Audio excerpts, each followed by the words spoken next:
Hello? Can everyone hear me? Oh, what an incredible film.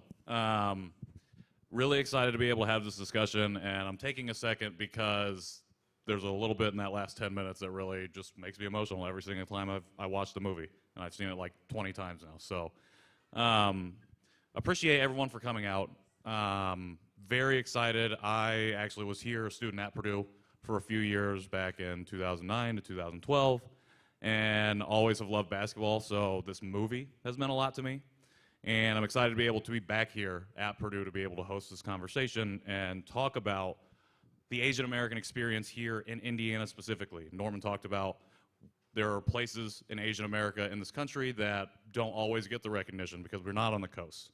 And sometimes we can be forgotten about. We can be the flyover state. But right now, we're taking center stage and we're taking up that space in order to have the conversation to talk about what we do here, you know, the things that have happened, but also the things that give us joy, the things that we celebrate, and the reasons why we continue to build community here in Indiana. So, to start off, I'm going to turn to Frank.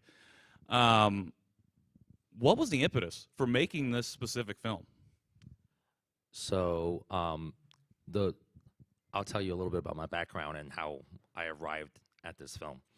In 2020, I was having a conversation with one of the producers, Trayvon Free, about like impossible moments in society. And I have a political background. I'm like an Obama kid. I got into politics because he did something that was impossible, right?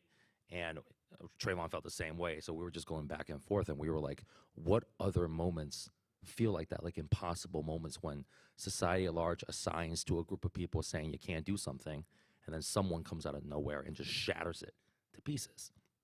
And I was like, look, man, I'm Asian, so there's only one answer, and it's Linsanity. And I said to him, I said, the two most impossible moments of my life is the night that Obama was elected president and the night Jeremy dropped 38 at the Garden. And Trayvon looked at me and he said, 38 at the Garden, that's a movie. So that's why we called it 38 at the Garden. And my night that night was a little crazy. I was living in D.C. at the time, and I tried to get into the game. I took the train up to try to get in the game. And, like, the scalpers, this is like pre-StubHub, you know, Vivid Seats. This is, the scalpers are king, right? So they're outside, and they see me coming from a mile away, right? They're like, this kid, we're going to scalp him. And they tried to charge me $700 to get into the arena, and I was like, I can't pay $700.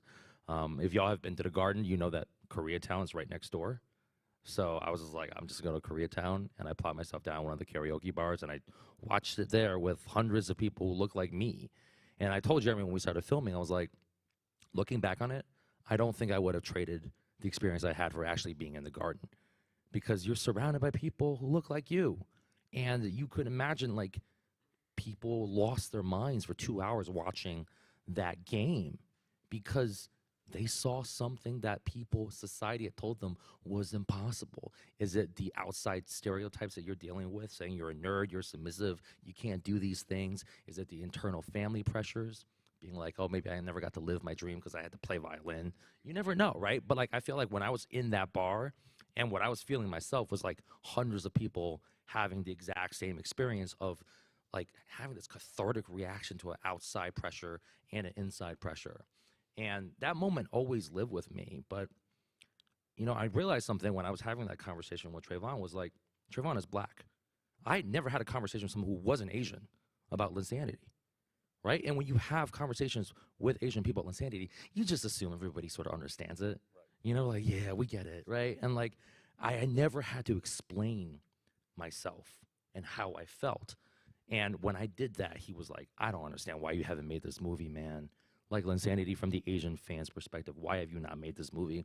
And, you know, the first thing I did when he said that to me was to doubt it, right? The first part of the movie is called Doubt. I was like, look, man, that happened 8 years ago. Nobody cares what Asian people think of this country. We're invisible. My first reaction, right? And Trayvon was like, he didn't push me, but he was just like, think about it, right? And I did for like a couple of weeks. And I thought about, I mean, look, at this point, we don't know Jeremy. Right? I mean, I'm just a fan. Like, we know who he was, like how he really felt about all this. And I thought about it for a couple of weeks, and I was like, look, this is 2020, so anti-Asian violence is already starting to, crest. And at the core of this story is a story about stereotypes. What is anti-Asian violence? At its core, it's what happens when we weaponize stereotypes that have been there forever against Asian people, right? So when I thought about it from that angle, I was like, look, if Jeremy is down at all to talk about it from that perspective, then yeah, we got to do it, right? We've got to find a way to do it. So I made a deck. I went back to Trey. Trey's like in Hollywood. So we started the journey from there. It was not an easy make. This movie was really, really hard to make because of what I said earlier. A lot of people turned us down because they were like, this happened 8 years ago, 9 years ago. Do people really care? Are there enough Asian people to watch this? Only Asian people are going to watch it, aren't they? I mean, that's a studio exec for you, right? But we had to raise the money ourselves to film all the interviews and to get a rough cut done. And then we put it in front of HBO.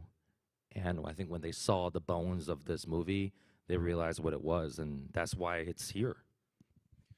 I appreciate you sharing that. And I think something that I personally take away from the film is that not only is it Jeremy's story, but it's really the story of Asian America as a whole, as a community.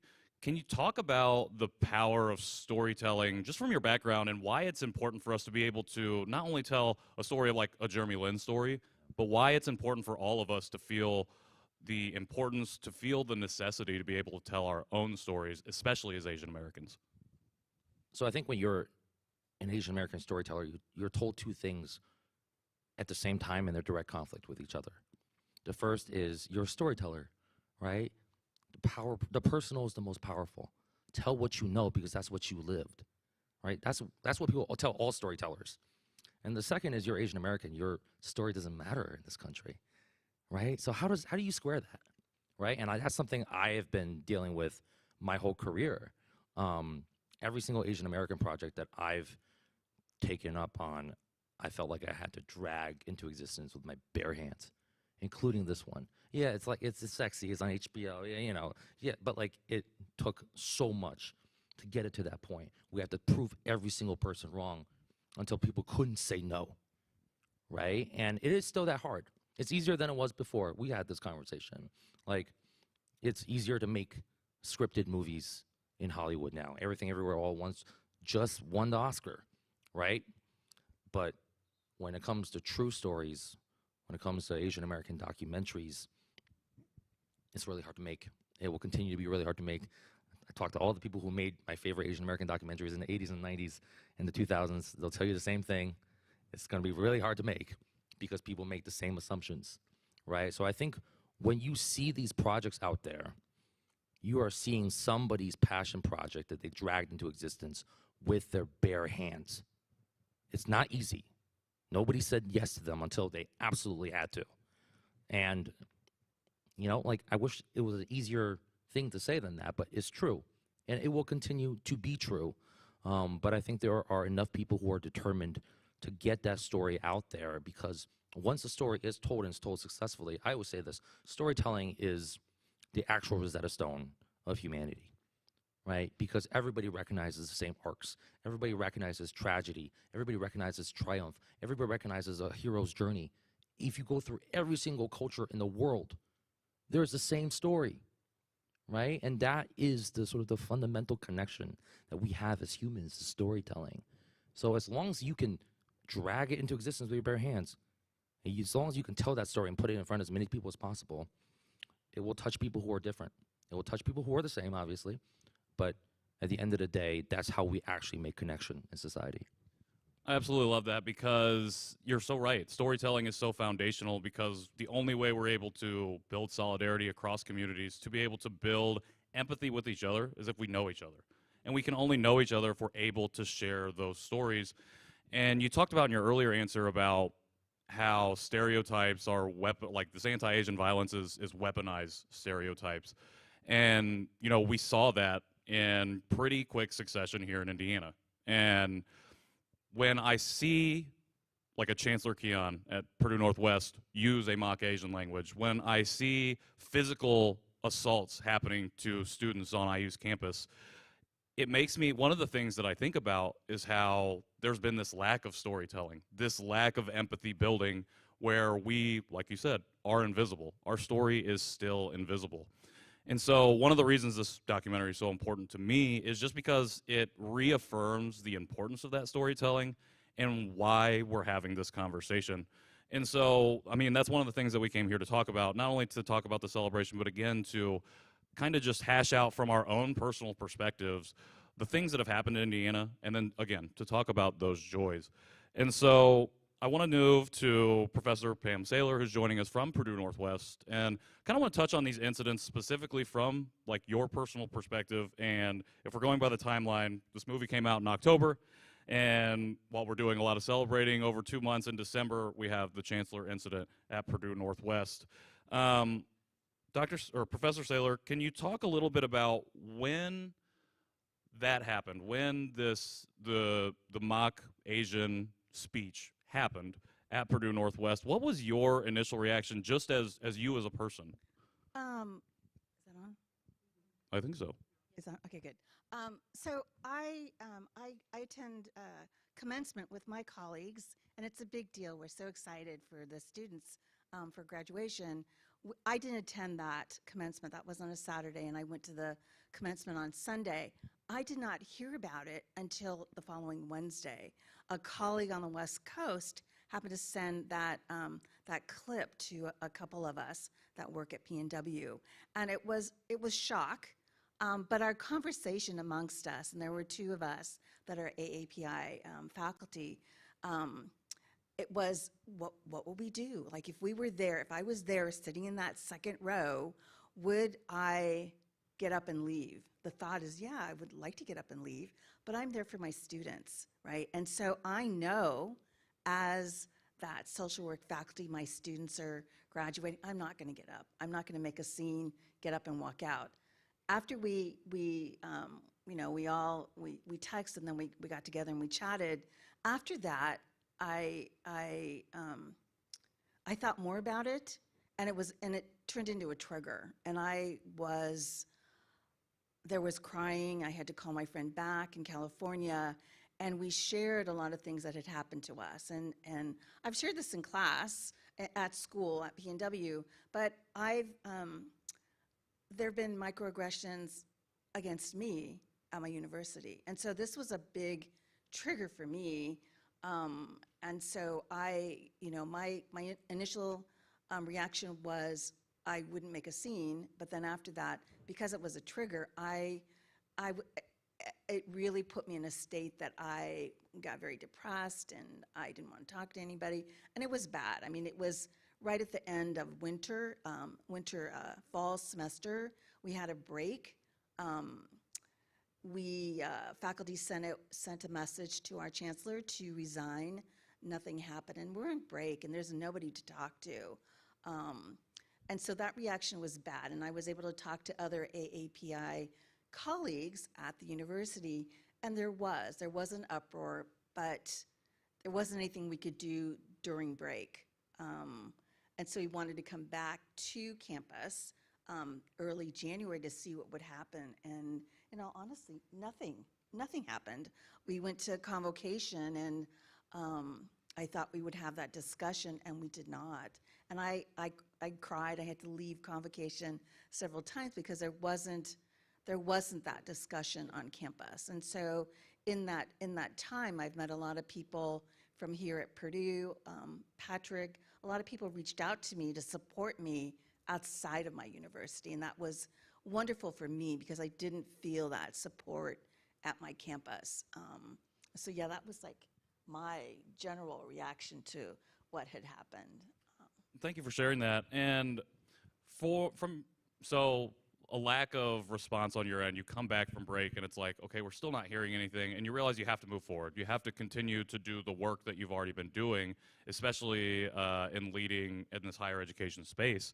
Can you talk a little bit about, this whole movie, again, the crux, the importance of storytelling, talking about these stories. Can you talk a little bit about how you weave your own story, your own Asian American story, into the fabric of your classroom, your curriculum when you're talking with your students? Yeah, I want to talk about that. So watching 30 at the Garden, I was so inspired. I cried because you think about your journey here, right, in the U.S.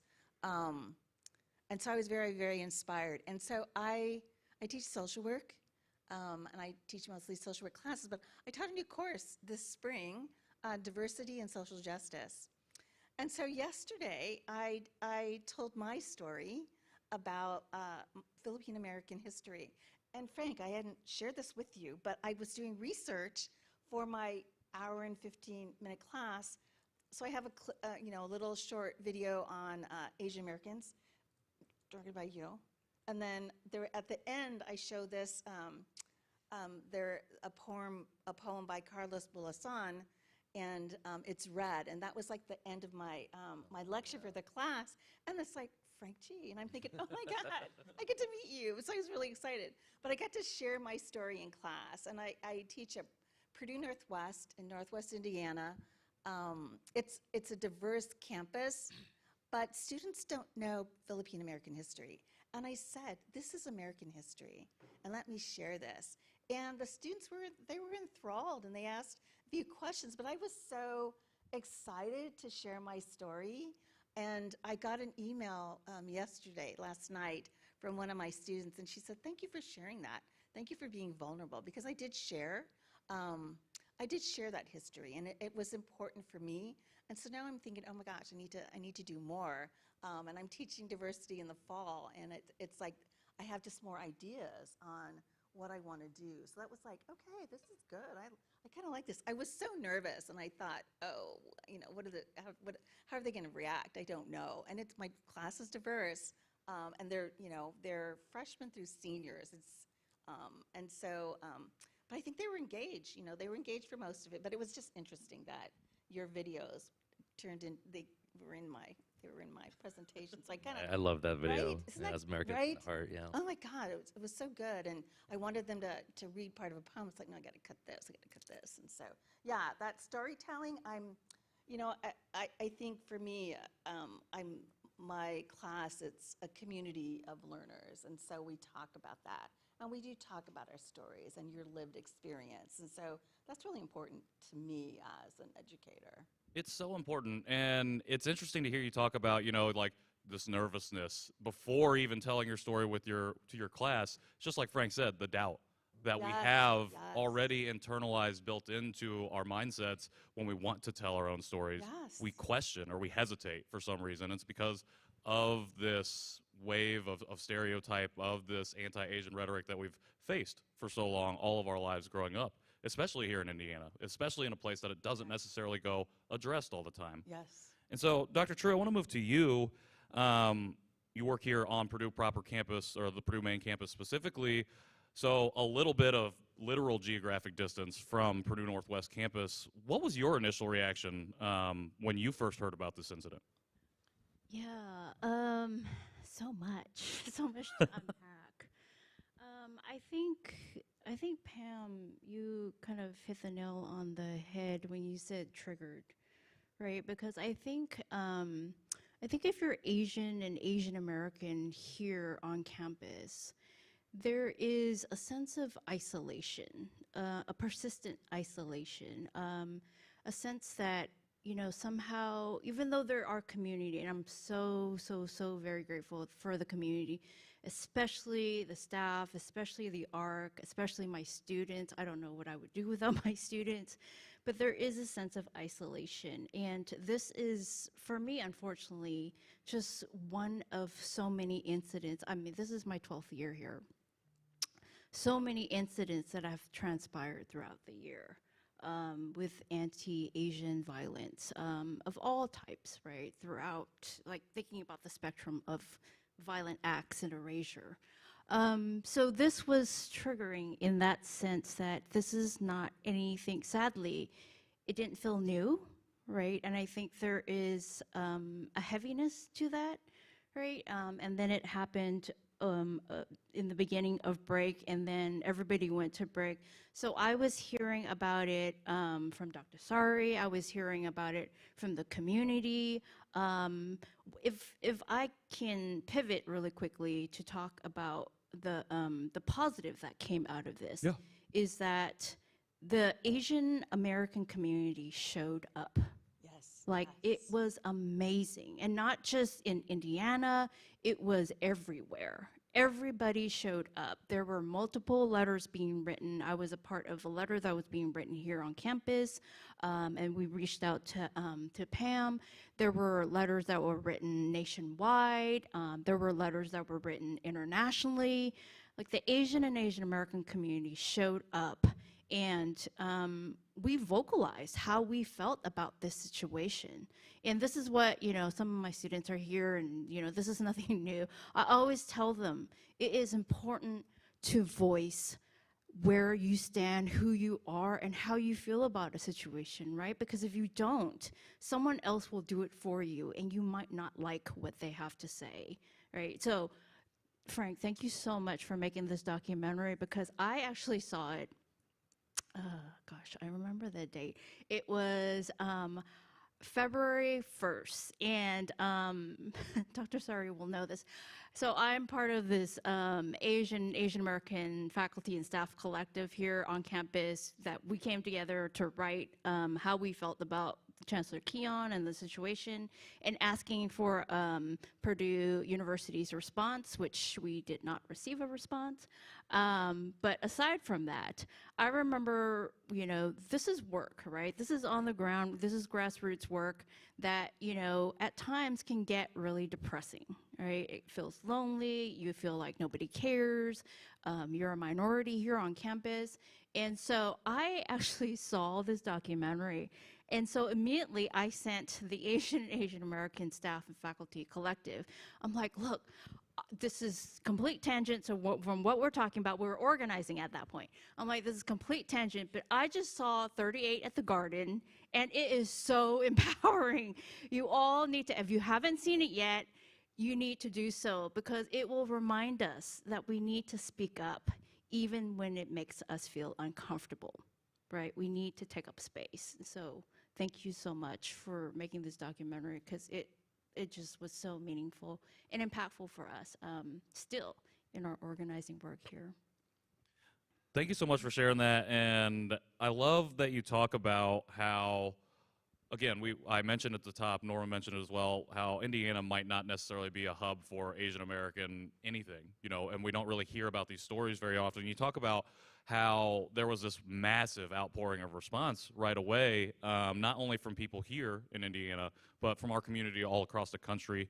I remember Mei Lee from the Mei Lee Show. I saw her posting about it so much, and just seeing that spread. And you talked a little bit about, too, how people on campus were organizing, how the Asian American response on campus was organizing as well.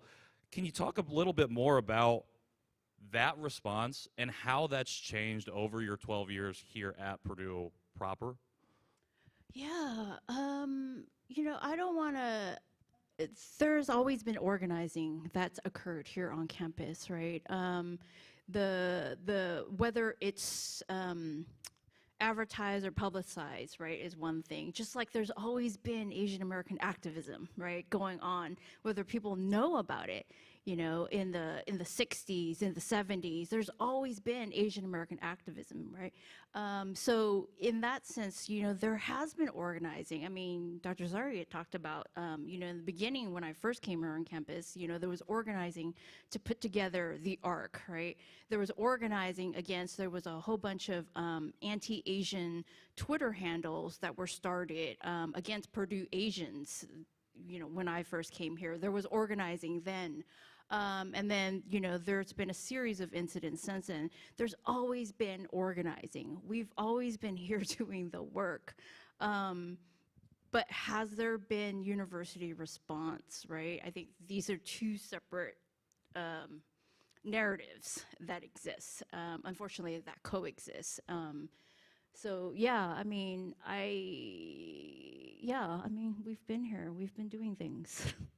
Absolutely. I think I appreciate you naming that. I think that's super important, and I think something that I would love Dean Rana to talk a little bit about as well in her work with Napof, Indiana, but to name the fact that the work we do currently is built on the work that's come before us. Like, there have always been people that are doing the work, and again, when you live and inhabit a place where Asian America is really small, a percentage of the people that exist here, it's hard to see that sometimes. And that's, again, going back to the power of storytelling, why we need to have these conversations so we can know about the folks who have been doing the work, so we can not only give proper reverence and proper respect to those folks, but learn from them and build and grow. Because we have to evolve, we have to continue moving forward based on the work that we've done.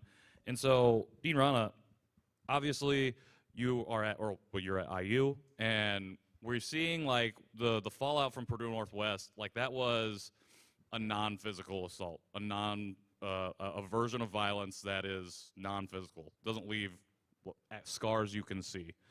And then in I think it was February, in Indiana, or at IU, or in January at IU, we have this incident with a student being stabbed on the bus, which is very, very clearly a result of physical anti-Asian violence. I want to first ask you your response, your reaction to hearing about that event. I know, like, we see this outpouring of people coming from the Purdue Northwest thing, and I feel like we're still in the middle of that when this event happens. What was your initial reaction to that? Yeah, well, thank you. It was horrifying. I think I had two reactions. One is that we had started NAPAF Indiana, so it's the Indiana chapter of National Asian Pacific Women's Forum. I always have to say it carefully. But we started it in order to get out the vote work and work for our communities and all these things. And we started it in 2018 or 2019, and we never expected all the things that would happen. We had the pandemic. We had the spike in anti-Asian violence. We had the Atlanta shootings. We had the FedEx shootings in Indianapolis. We had this incident at Purdue. We had then we had this incident in Bloomington. And, sometimes we sit there and we think, first of all, how did we even make it through the past couple of years without this amazing group of people who we come together every time? We don't even have a chance to have regular meetings anymore because we're just responding to some kind of incident like this. But on the other hand, what would we have done without that support? But also, if we and other people weren't out there saying anything, people wouldn't understand what's happening and they wouldn't acknowledge what's happening. And that's sort of what I thought when this bus incident happened in Bloomington. Obviously, the facts about it are horrifying and people were scared. Our students were telling us, we are afraid to go on a city bus. I can't come to class. I'm afraid to get on the bus. I'm afraid to get into an Uber where I might not be safe. I'm afraid that I'll be attacked on the street. So we're hearing about all of those. And then at the same time, we're thinking, we're hearing a lot of other things, right? Bloomington has a reputation as this liberal oasis in the middle of Indiana. And there's a lot of people talking about, well, we don't have racial problems here, or we don't have problems here. But you know what? The only time that Bloomington gets in the New York Times over the last couple of years is because of racist hate incidents. This got us into the New York Times. We had Nazis at our farmers market. We had, the FedEx shooting, all these kinds of things, right? So there's this incredible disconnect between what people think is happening and what is really happening. And so, I said we'd been gathering and kind of doing all of this work, and something like this happened, and we were able to move quickly to counter the narrative that was emerging. And the narrative that was starting to emerge was, oh, this was a one-off incident related to a mental illness issue, right? Or maybe it wasn't really a hate crime. She didn't really, say this or that. And right away, we were able to put it in this broader context of the rise in anti-Asian hate in Bloomington, in Indiana, throughout our nation, and say, we've all heard about the lone gunman theory of it was a mental health issue, not the guns, and all that kind of stuff. And so we were able to put that in context and say, we don't know what the person was thinking, but we know what she said. And we know, we knew that she was housed and had a place to live and all these kinds of things, right? So we were saying, focus on what happened, focus on the facts. The facts were written down that she very deliberately said she was taking out this person because she wanted to eliminate, I'm paraphrasing, a national security threat, but also specifically said that she thought that the student was Chinese. And then, we had to prove it over and over. People had to look at the video to show that the student and this woman had not interacted at all, right? Because people, then first it was, it must have been an isolated mental incident, a mental health issue. Number two, the student must have provoked it somehow. They must have been in an argument. Number three, if it was that bad, somebody would have stopped it. None of those things happened, right? We don't know what the reason was. All we do know what the person said out loud that was recorded by witnesses. We know that the video shows that there was no interaction. We know that nobody did anything. We know that somebody stopped the bus. When the bus was stopped, somebody ran after the student to find out what, to help her, but also to make a statement to the police about what happened. And if that person hadn't said that, right, if that person hadn't, that bystander hadn't made the effort to say, this is what I heard, and I saw that they didn't interact, and all of these things, I don't know what the narrative would have been. It would have been easy to cover up. It would have been easy to deny what happened.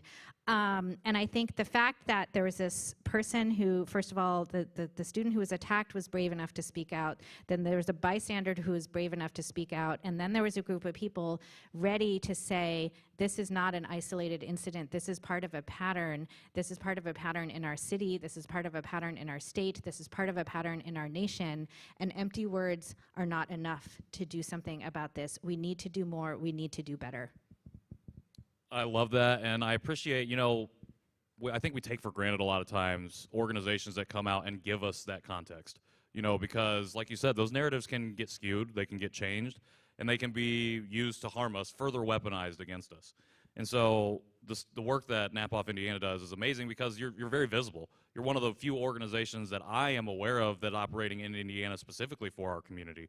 And like Dr. True talked about, we're again building off of the work that has come before us. So as somebody who not only is running for office, but also somebody who is working in an organization, leading an organization that deals with these issues specifically, I was wondering if you could talk and share with us a little bit more about those folks that may be hidden that have come before us and have been doing this work in Indiana.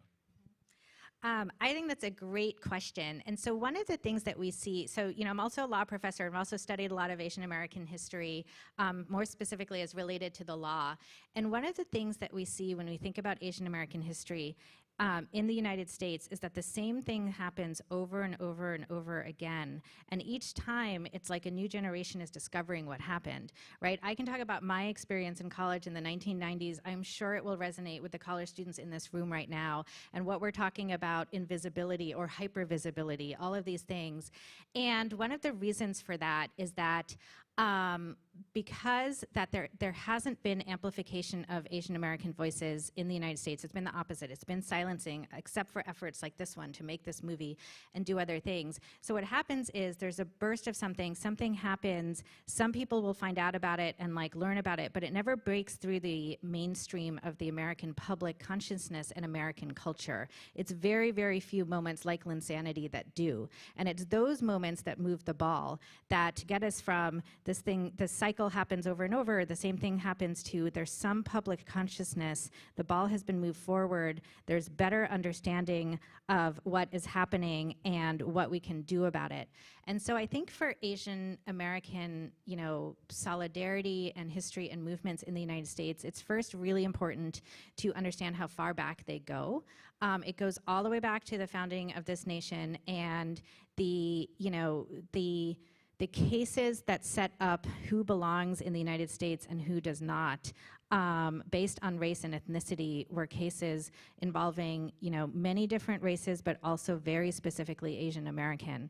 Or Asian immigrants trying to come to the United States. So we have the citizenship cases of the 1800s, the Chinese laundry cases, the attempts to ban Asian immigrant women because they were assumed to be prostitutes. Then we have the attempts to strip citizenship of Asian Americans who were able to get it through the alien land laws. And then we have, worst of all, we have Korematsu, right? So we need to understand that although there have been so many attempts to erase or silence or misunderstand this history, it has been there all along, and people have been fighting all along, and Asian Americans have been part of every civil rights movement in this country, from dating back to the abolition movements before the Civil War and afterwards. And so I think, when we see these things like critical race theory bans and things like that going around, those are attempts to erase that history. So we have a chance to reclaim it. We need to understand, we need to know that it's there, amplify it, and build on those struggles. These people who did so many amazing things for us, who fought for civil rights, over the past hundreds of years, and who've gotten us to this point where, we have representation in ways that weren't possible before. There is political power. There is the ability to vote and citizenship and all these things in ways that weren't there before. And so I think that, I guess I'm trying to say two things at the same time. Number one, we have to really recognize this incredibly deep history that we are usually unaware of and that is not taught in our schools, and that you have to look for, but is there and is deeply meaningful. And then think about the people again, whose names that we should know, right? Their names should be on the tip of our tongues. There should be people that had, some equivalent of Linsanity at their particular point in time, but they didn't. And we can go back and recognize those people and their work, and we can also build on it, right? Because whatever we're facing now, I do think in some ways, in many ways, Korematsu was worse, or Jim Crow was worse, right? And other people persevered and were able to fight through these things. And I think those two things are part of it, and we have to keep finding those moments where you break through that threshold, where you stop being invisible for a moment, and people see that you're there, and then use that moment to take up space and move the ball forward.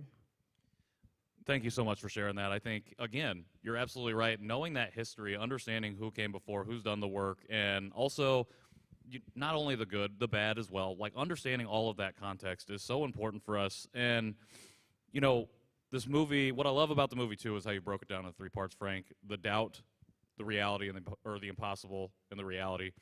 And I feel like right now in this conversation, we've talked about the doubt. Pam talked about, Professor Saylor talked about the doubt of even telling her own story to her students. We've talked about the reality. We've talked about it here right now. We talked about the past, not only Asian American history here in Indiana, but across this country. And we've talked about the things that we're facing currently. And as we work on this back half of this panel, I want to talk about the impossible. And I'm referring to the impossible as this joy that we should feel as Asian Americans. And I'm calling it the impossible because people have that expectation of us, that it's impossible for us to really find that. We will always be, the threshold, the bar is low for us to be able to get that. Or maybe it's too high in certain extents. And so I want to ask you, Frank, as a storyteller, we've talked about, again, the importance of a Jeremy Lin story. We talk about, the importance of someone like a Michelle Yeoh, the people who are larger than life, who take up a lot of space already, and the importance of those stories. But again, can you just reaffirm why it's so important for not only those to be an example for us, but for those to be the inspiration for us to take that next step to tell our own story? I think I love where this conversation went because we went into history and we went into storytelling. And I think, for all of us, we have this common idea of like the story of self, right? If you train yourself to speak about your own reason why you're here, then you can do that. You can train other people to do so, and you can create, that's how you organize. We are at a university, and we just watched a movie, so I'm thinking about 2 different stories. The first is someone who I consider original Hollywood impossible before Michelle Yeoh, before Everything Everywhere All at Once, and that's James Wong Howe.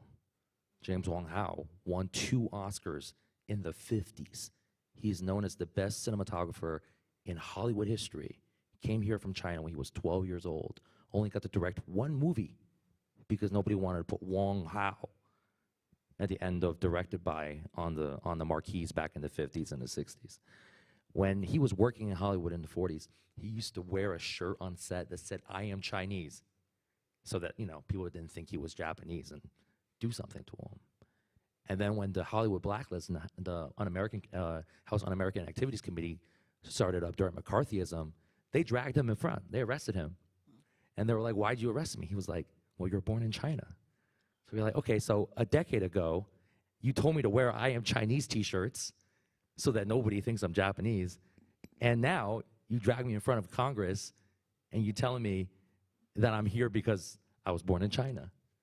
He didn't get graylisted. He didn't get blacklisted. He got graylisted, right? But how many people know that story?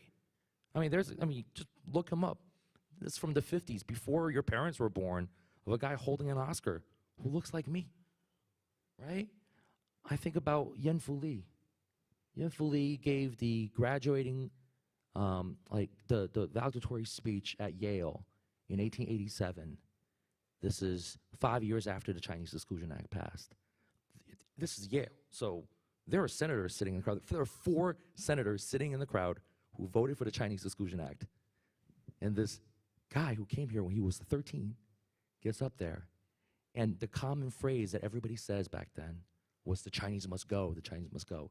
He gives a speech called The Chinese Must Stay. All right, and he starts it by quoting Lincoln. I have it framed like at home, right? These stories exist. You know, they're just like in the dustbin because somebody put them there, right? The power of storytelling is to go back and find them. And when you do, you see your place in it. You see that it's much bigger than you.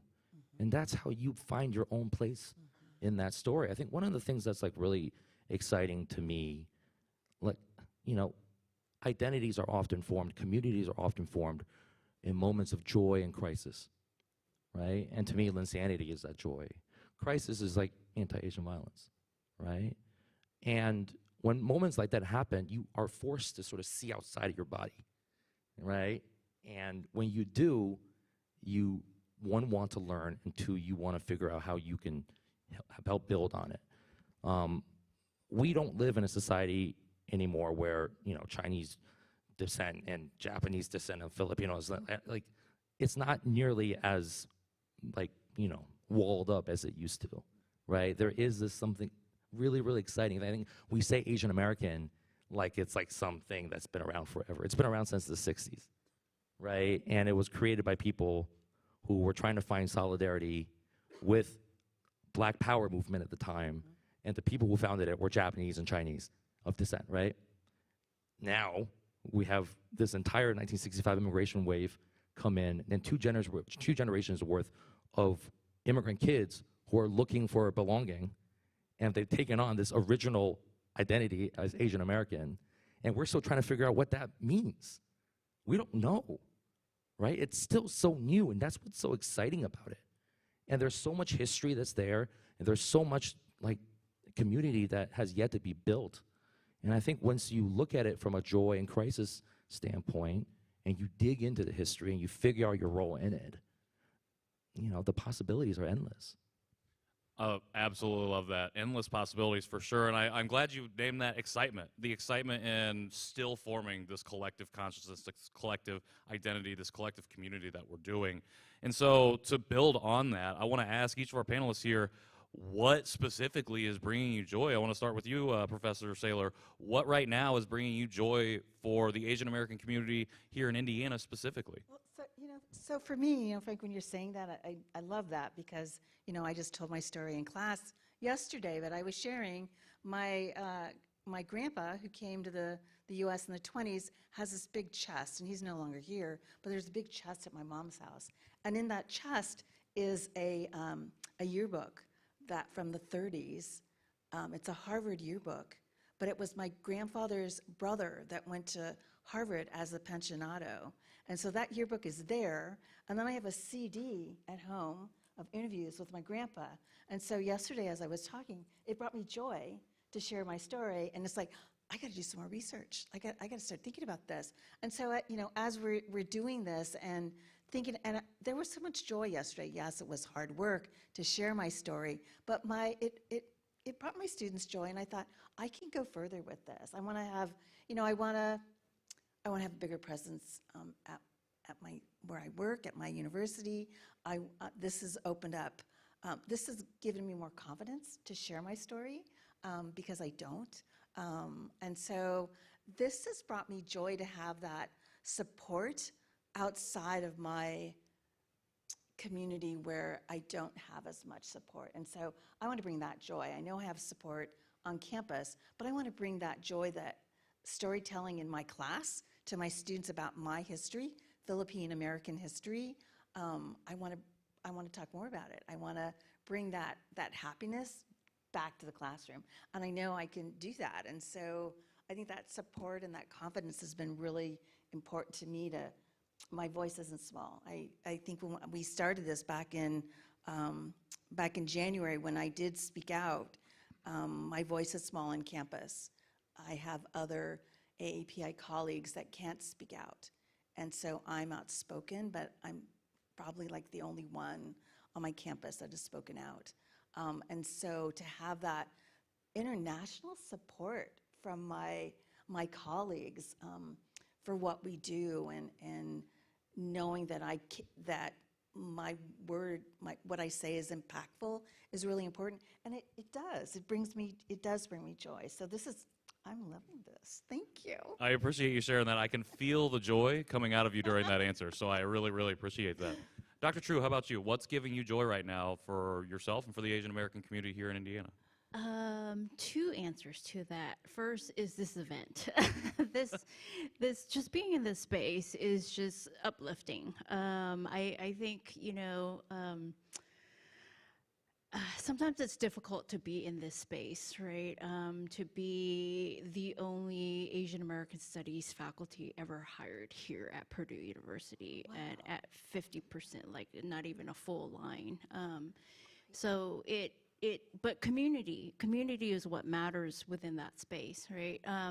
My second example, before I go into a dark space, is, so I teach pop culture, and at the end of the year, we're nearing the end of our semester, my students create, so their final project is to create their own Asian American cultural production, however they want to define it. So I've had some brilliant projects in the past, and today was the first 3 presentation, and oh my goodness, just seeing these brilliant projects be put together. For example, one of them, this group, 3 women decided that they were going to create their own comic, and have one period be in the 1950s, so the beginning. So they want to say, we're writing a comic book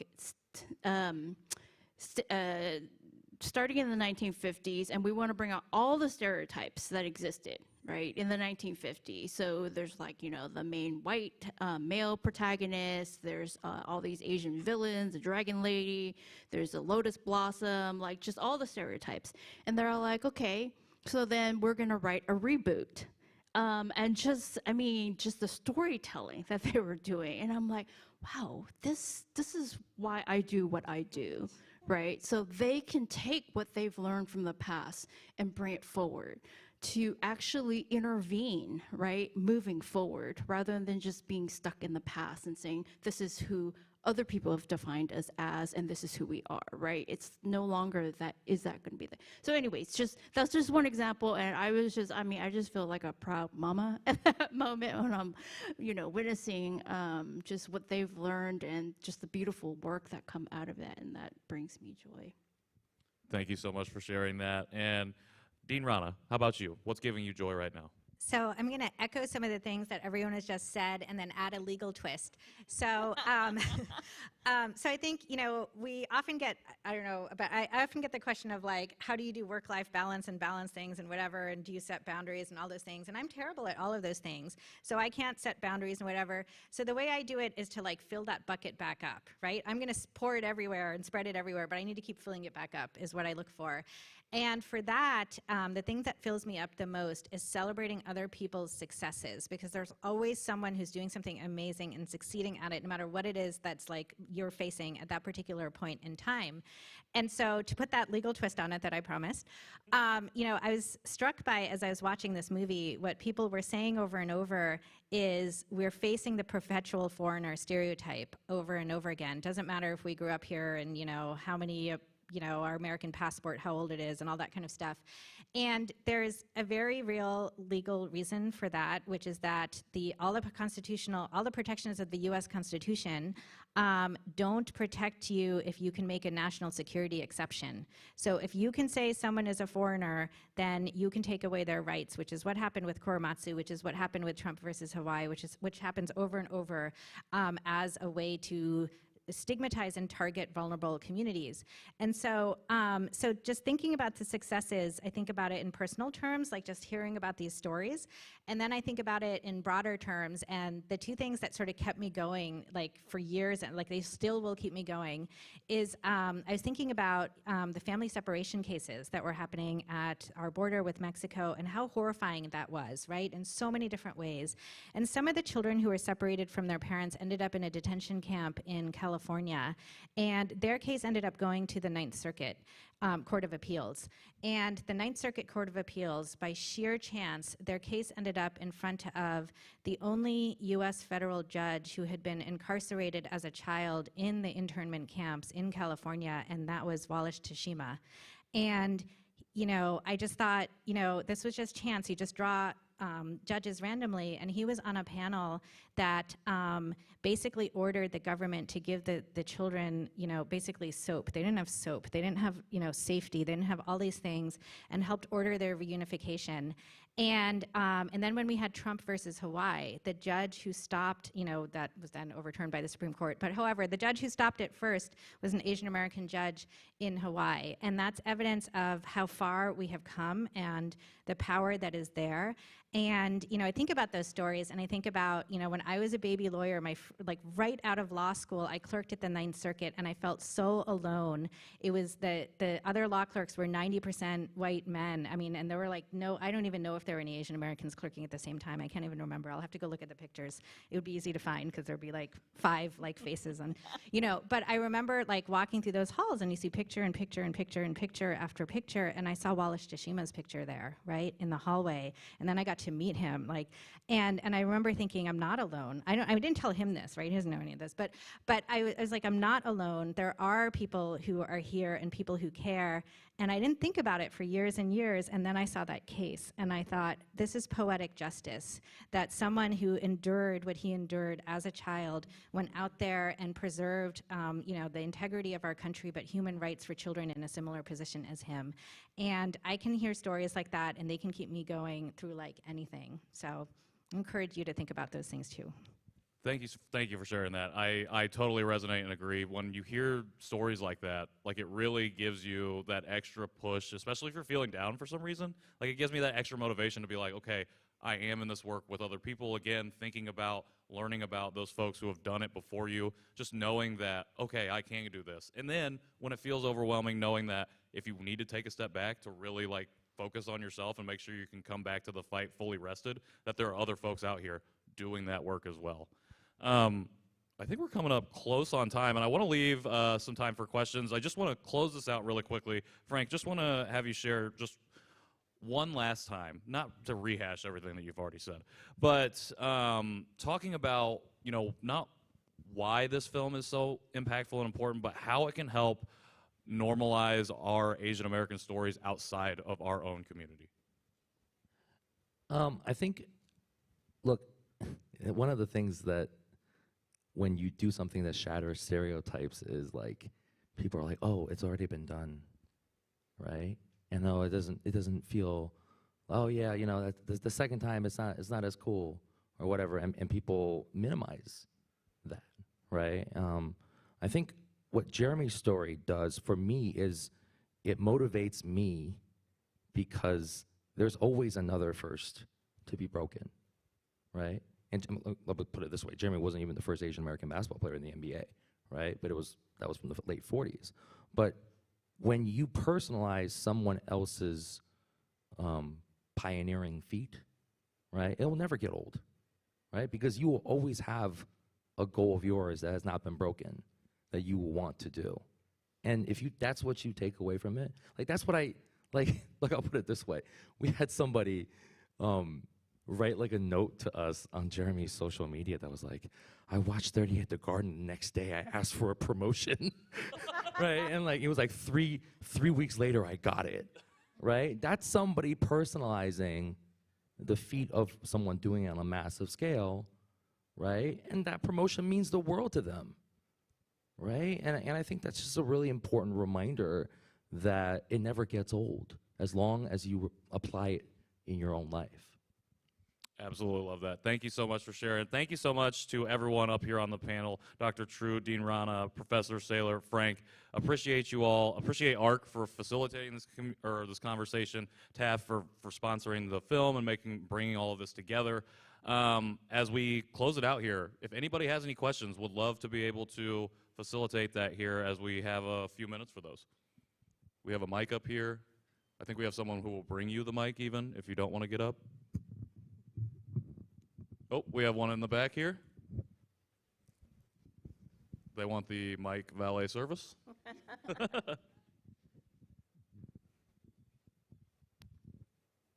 Is this working? Yep. Okay. So I guess this is for Frank. I was curious about your decision not to like feature or like include anything about Jeremy's next 5 seasons after Linsanity, because like he was really good in those 2, and I was thinking like maybe the film made it seem more like a flash in the pan a bit when he was like very much a starting caliber point guard for like several years after. I don't know. So directing is about decisions, right? And we made a decision to end this Jeremy's story at the Toronto buzzer beater because the goal is to talk about stereotypes, right? I think, look, I mean, I would argue that Jeremy's 9-year NBA career is worth covering, not just the next 5, right? And I think there's a whole epic story there. But I also put it this way, just remember this. When you make movies about individuals, it's their story, right? Especially if they choose to participate. What Jeremy wanted to do and what we wanted to do, this is like where the moment where we came to agreement was we wanted to make sure that at the end of the movie, no one's thinking about him. We're thinking about ourselves, right? What I was saying earlier about personalizing the feat. And when you do that, it becomes a community engagement tool. It's the reason why we're sitting here, right? If I made a 3-hour tomb about Jeremy Lin's whole career, it would have been exciting because there would be plenty more highlights, but it would have landed on Jeremy. It wouldn't have landed on us, right? And that's a decision that every director has to make when you make a film.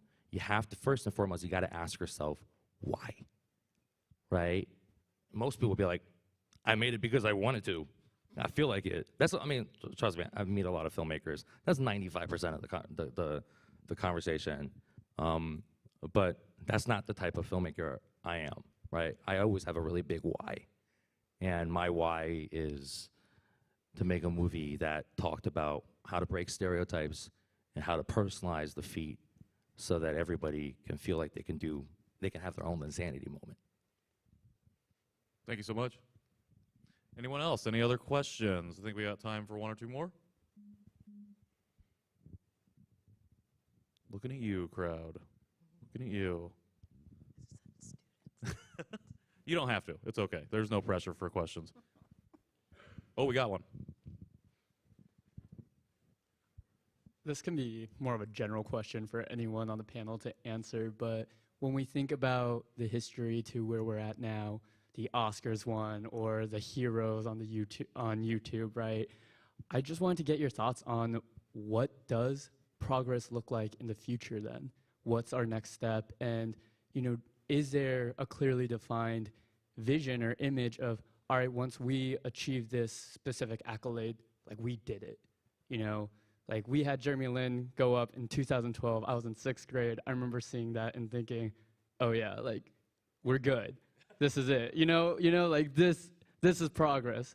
But then kind of as Hasan Minhaj had mentioned in the documentary, just, all right, like cool stint, but like what's next? And so I just wanted to hear your thoughts on, is there a vision of what the next progress looks like to each of you? Thanks. I just want to say this is one of my brilliant students. That's a great question. You see what I deal with in class? Anyone? It's a tough question. It's a big question. It's a big question. I think the progress is slow, but it's happening. Mm-hmm. Oh, sorry. I think, there is progress. When I see these monumental events, I cry. I cry and sob. It's slow. After we had questions yesterday after I did my presentation, and one of my students says, I think I'm being to be pessimistic. I think nothing's really happening, and I'm saying, yeah, and we talked politics, et cetera, and he was like, no, nothing's happening. It's happening, but it's slow. But I think we need those voices. We need those stories, right? And to keep that momentum, right? And bring that awareness wherever we are. And to once again, share those stories is so important.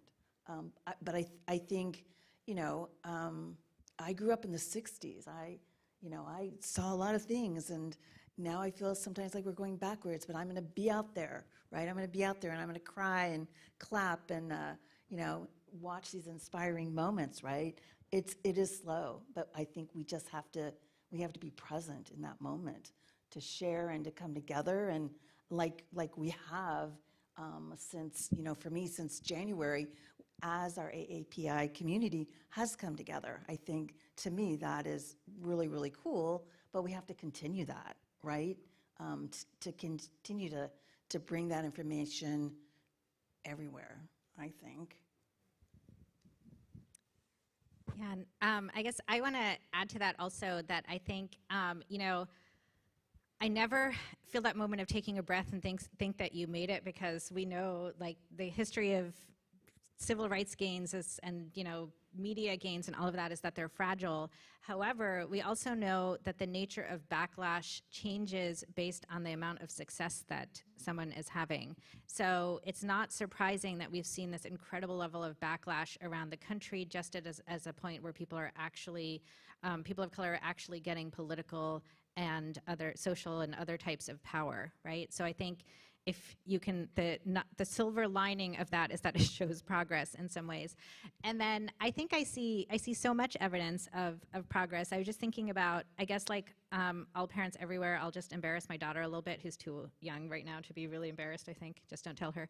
But, you know, I think about, like, when I was little and there was just no representation in toys or media or anything else, to the point where I have these toys that my mom saved in her attic where we, like, colored our dolls. We colored their dolls' skin, and, like, we put black paint in their hair and stuff like that to our Barbies so they would look like us. And then my mom kept them, and they look like, I don't even know what, they look like Halloween Barbies or something.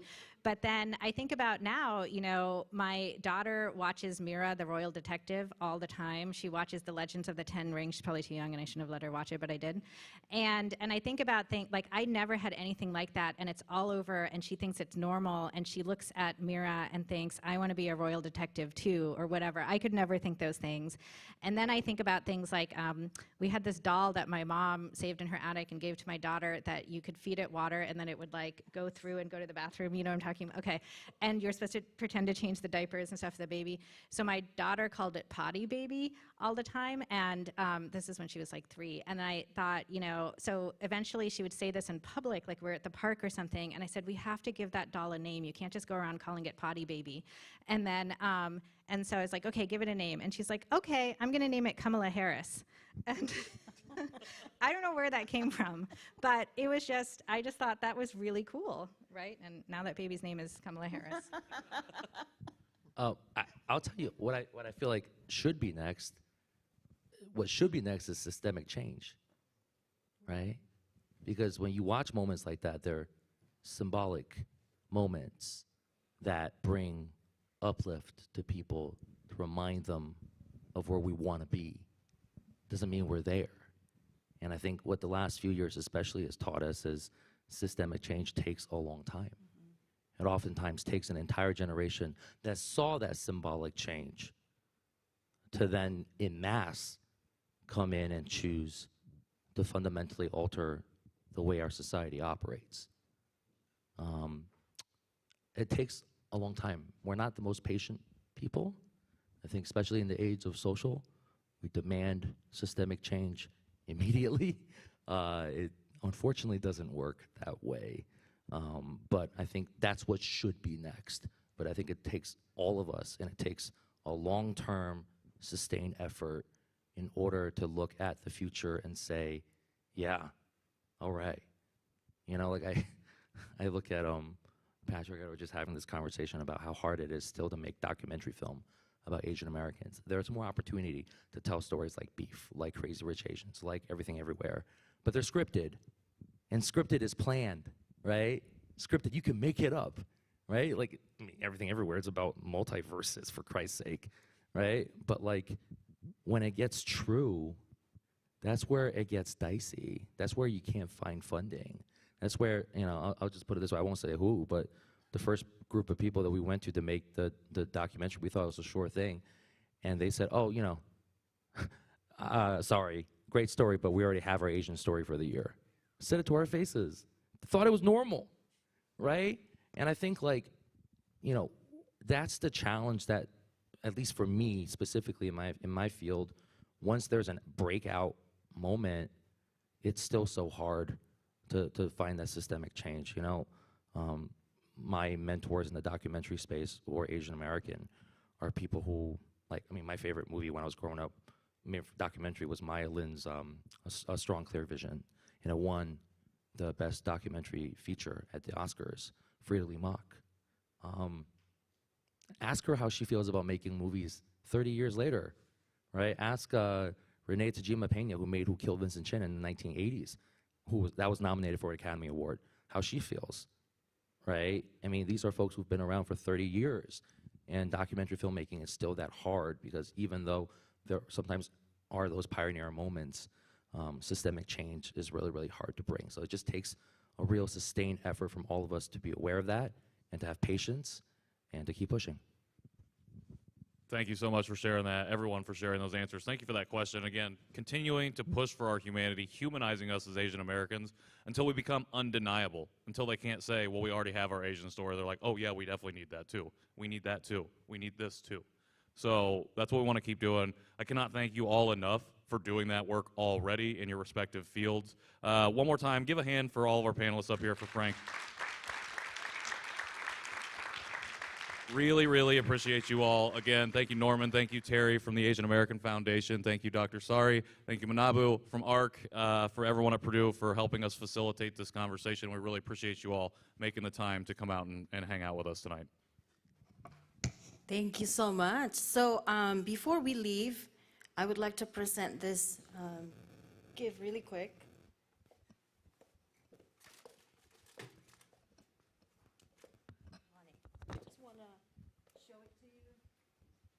Okay.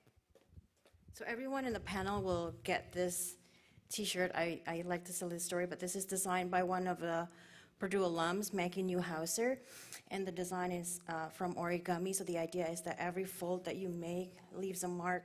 So it's a hope that all of us, our work will leave a mark for the world to see and for us to keep going. So thank you again for everyone who's here. And I would like to extend an invitation just for us in this room because I know you deeply care. So we are going to continue our conversation over dinner at Walt's Pub and Grill at 1050 Calbera Road in West Lafayette. So you're welcome to join us. So again, Walt's Pub and Grill, 1050 Calbera Road in West Lafayette, about 15 minutes from here. So thank you all for coming. Thank you. Yes, we're good. All right, we're good. I don't know why I keep talking on the mic.